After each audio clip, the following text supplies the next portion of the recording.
Good morning children. मैं आपकी हिंदी की टीचर रोशन और आज हम हिंदी व्याकरण में पाठ 15 शुरू करने जा रहे हैं जिसका शीर्षक है विराम। विराम चिन्ह से आप क्या समझते हैं बच्चों, बताइए क्या होता है विराम।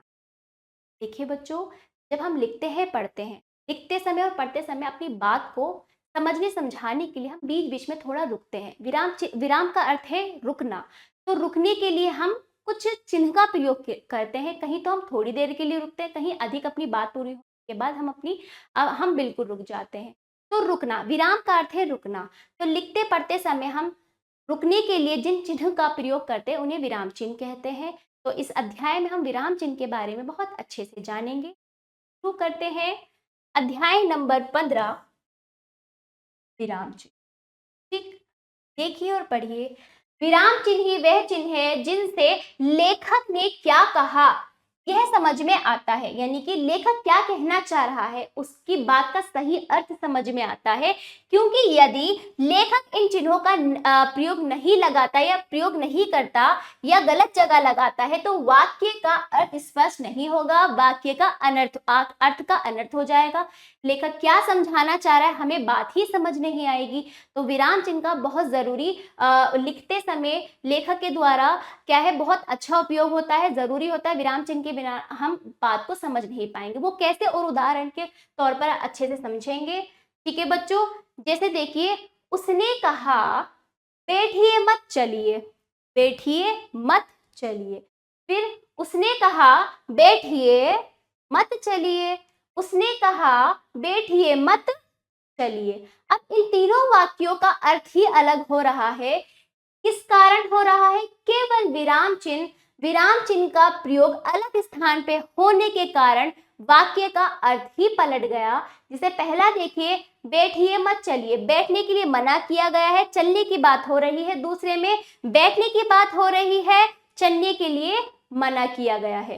तो इस तरह से विराम चिन्ह का कमाल होता है हमारे क्या व्याकरण के अंदर लिखते समय। विराम चिन्ह का ये रोल है कि क्या रोल है कि वाक्य का सही अर्थ स्पष्ट करने के लिए विराम चिन्ह का प्रयोग जरूरी है सही जगह पर। ठीक है, तो ऊपर आपने देख लिया बच्चों, तीनों वाक्य शब्द एक से हैं, बिल्कुल शब्द एक से है, वाक्य एक है, लेकिन विराम चिन्ह का प्रयोग अलग अलग स्थान पे होने के कारण तीनों का अर्थ अलग हो गया है। तो इस तरह से आपने देखा कि यही यही जो आपके विराम चिन्ह जो होते हैं यही आपके विराम चिन्ह कहलाते हैं। अब विराम चिन्ह के बारे में जानेंगे। कई प्रकार के विराम चिन्ह होते हैं। सबसे पहले पूर्ण विराम देखिए। पूर्ण विराम इस प्रकार का चिन्ह होता है। ठीक है, बात पूरी होने पर वाक्य के अंत में पूर्ण विराम लगाते हैं। जैसे भारत की राजधानी नई दिल्ली है, विवेक होशियार बालक है। तो देखिए यहाँ पर विराम चिन्ह इस प्रकार वाक्य के अंत में लगता है, पूर्ण विराम।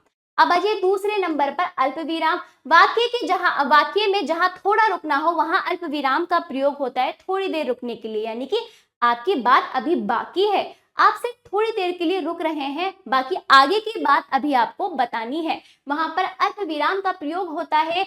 जैसे देखिए, कल मैंने करेले, टमाटर, भिंडी और आलू खरीदे। थोड़ी थोड़ी देर के लिए हमें रुकने के लिए यहाँ पर विराम चिन्ह का प्रयोग। विराम चिन्ह कौन सा विराम चिन्ह? अल्प विराम चिन्ह का। दूसरे नंबर पर देखिए, खाने में दाल, सब्जी, सलाद, दही, रोटी और चावल थे।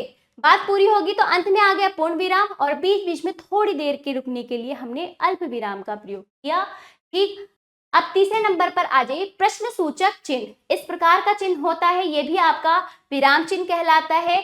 प्रश्न पूछने वाले वाक्यों में प्रश्न सूचक चिन्ह लगाते हैं, पूर्ण विराम नहीं। जैसे देखो बच्चों, यहाँ पर वाक्य के अंत में पूर्ण विराम नहीं होता, जहां प्रश्न पूछ रहा है वहां पर प्रश्न सूचक चिन्ह का प्रयोग होता है पूर्ण विराम के स्थान पर।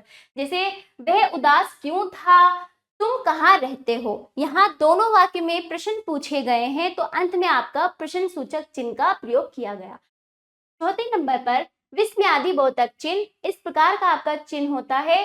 अब देखिए, हर्ष, शोक, आश्चर्य, भय, डर, खुशी, दुख ऐसे भाव को दिखाने के लिए हम विस्मयादि बोधक चिन्ह का प्रयोग करते हैं। और ये जो आपके विस्मयादि बोधक चिन्ह जो आते हैं संबोधन सूचक शब्दों के साथ आते हैं, संबोधित जिसे करते हैं, जैसे हाय, अरे, ओ। ठीक है, इस तरह के, जैसे हाय, हाय के साथ आपका आ गया विस्मयादि बोधक चिन्ह, हाय मैं मर गया, वाह खूब आनंद आया। तो हाय और वह क्या है बच्चों? संबोधन सूचक शब्द है, और विस्मयादि बोधक चिन्ह जो होता है संबोधन सूचक शब्दों के साथ लगकर आता है।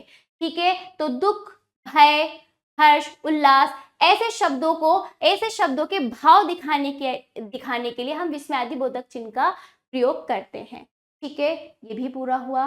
5वें नंबर पर आ जाइए, उद्धरण चिन्ह। उद्धरण चिन्ह दो प्रकार के होते हैं। नंबर का देखिए, इकहरा उद्धरण चिन्ह इस प्रकार का होता है, एक एक आपका लगता है जैसे वाक्य में स्थित किसी अक्षर, शब्द, शीर्षक, ग्रंथ, वस्तु या व्यक्ति के उपनाम को स्पष्ट करने के लिए इसका प्रयोग किया जाता है। जैसे सुभाष चंद्र बोस को नेताजी के नाम से जाना जाता है, यह कविता दिनकर जी की है।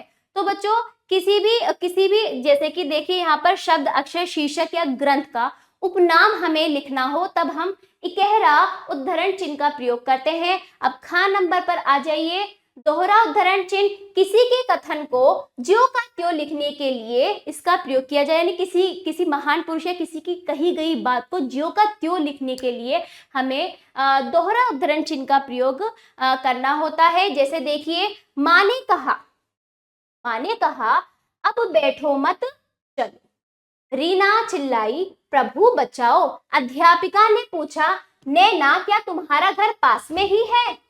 तो बच्चों यहाँ पर देखिए, दोहरा उद्धरण चिन्ह या तो किसी महान पुरुष द्वारा कही गई बात को भी दिखा सकते हैं, या फिर किसी सामान्य व्यक्ति द्वारा कही गई बात को ज्यों का त्यों बताने के लिए, जैसे उसने किया वैसे ही उसकी बात बताने के लिए हम दोहरा उद्धरण चिन्ह का प्रयोग। ठीक है, अब आ जाइए 6ठे नंबर पर आ जाइए, योजक चिन्ह। योजक चिन्ह में आ जाइए, देखो इस प्रकार का चिन्ह होता है आपका योजक चिन्ह। दो शब्दों को जोड़ने के लिए योजक चिन्ह का प्रयोग किया जाता है, दो शब्दों को जोड़ने के लिए। जैसे देखिए उदाहरण के लिए, आकाश रंग बिरंगी पतंग से भरा पड़ा था, मेरी बहन बहुत धीरे धीरे चलती है। दो शब्दों को जोड़ने के लिए योजक चिन्ह का प्रयोग होता है।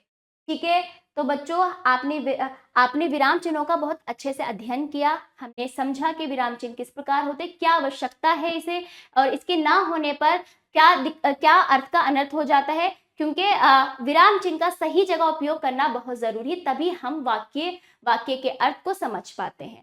ठीक है, हमने सीखा, दोहराइए बच्चों, वाक्य में कहाँ रुकना, इसका संकेत देने वाले चिन्ह विराम चिन्ह कहलाते हैं। विराम चिन्ह अर्थात रुकने का संकेत देने के लिए विभिन्न चिन्हों का प्रयोग होता है। हमने सीखा पूर्ण विराम, वाक्य पूर्ण होने पर वाक्य के अंत में लगता है। अल्प विराम थोड़ा रुकने के लिए वाक्य के बीच में कहीं भी लग सकता है। प्रश्न सूचक जहां जरूरी है वही लगता है। ठीक है, अगला देखिए, प्रश्न सूचक प्रश्न पूछने के लिए, विस्मयादि बोधक चिन्ह हर्ष, शोक, आश्चर्य, भय आदि को सूचित करने के लिए। उद्धरण चिन्ह किसी अक्षर, शब्द, शीर्षक, ग्रंथ, वस्तु या व्यक्ति के उपनाम को स्पष्ट करने के लिए अथवा किसी की कही गई बात का ज्यों का त्यों लिखने के लिए हम दोहरा उद्धरण चिन्ह का प्रयोग करते हैं। योजक चिन्ह दो शब्दों को जोड़ने के लिए। आशा करती हूँ ये पाठ आपको समझ आया होगा, इसका अभ्यास आप जरूर कीजिएगा। स्वस्थ रहिएगा, खुश रहिएगा, मिलते हैं अगले पाठ में। धन्यवाद।